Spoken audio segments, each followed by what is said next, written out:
Ardhanasa Putri dengan NIM 205231011.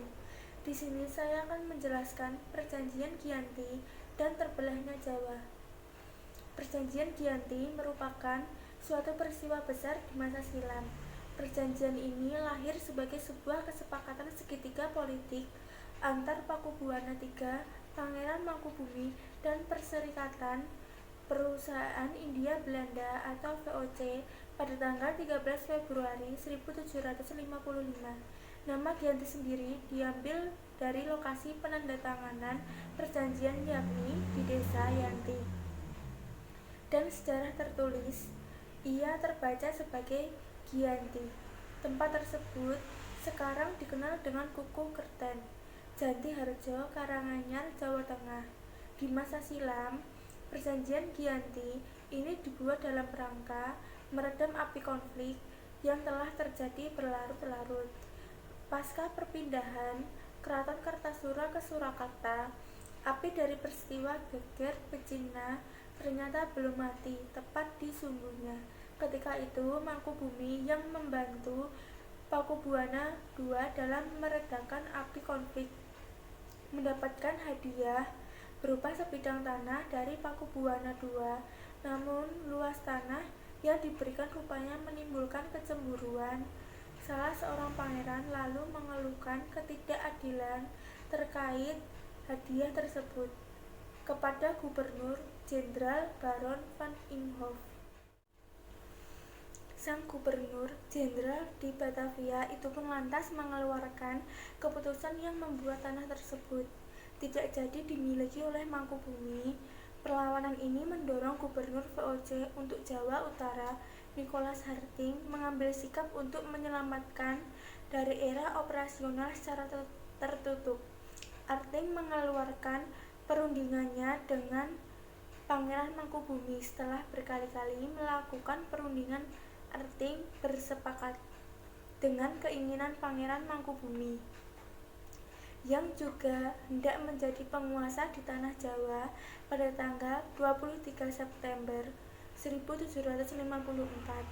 Nota kesepakatan aman antara VOC dan Mangkubumi terlaksana dengan nota tersebut disampaikan kepada Pakubuwana III, sang pengganti Pakubuwana II. Nota tersebut menyatakan bahwa Pangeran Mangkubumi mendapatkan wilayahnya pada 4 November 1754. Pakubuwana III menyatakan persetujuannya terhadap hasil perundingan Gubernur Jawa Utara dengan Mangkubumi tersebut.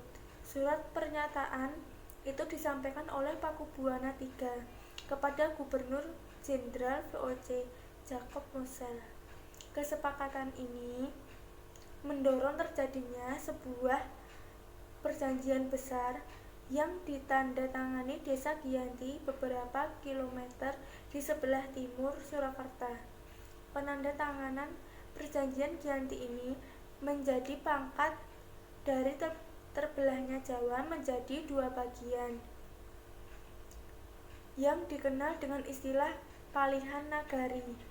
Hal ini menjadi awal mula naik tahtanya Mangkubumi di Yogyakarta sebagai Sri Sultan Hamengkubuwono I dengan gelar Senopati yang ngalogo Sayyidin Panotagama Khalifatullah. Sejak ditandatangani perjanjian tersebut pada tanggal 13 Februari 1755. Akan tetapi, keterbelahan masyarakat Jawa tersebut tidak terjadi seketika pasca perjanjian Giyanti. Proses pembagian wilayah juga aspek-aspek lain seperti bahasa mengalami proses panjang yang berjalan seiring waktu. Perjanjian Giyanti tidak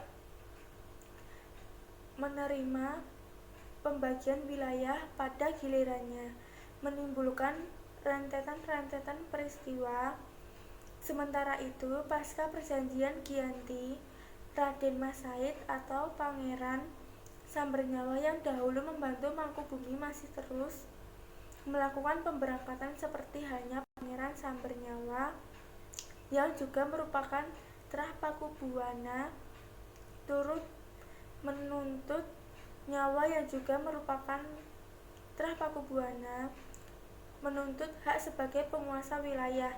Dalam gerakannya pada Oktober 1755, Pangeran Sambernyawa berhasil mengalahkan satu kelompok pasukan VOC. Kemudian pada Februari 1756, ia juga hampir membakar keraton yang baru didirikan di Yogyakarta.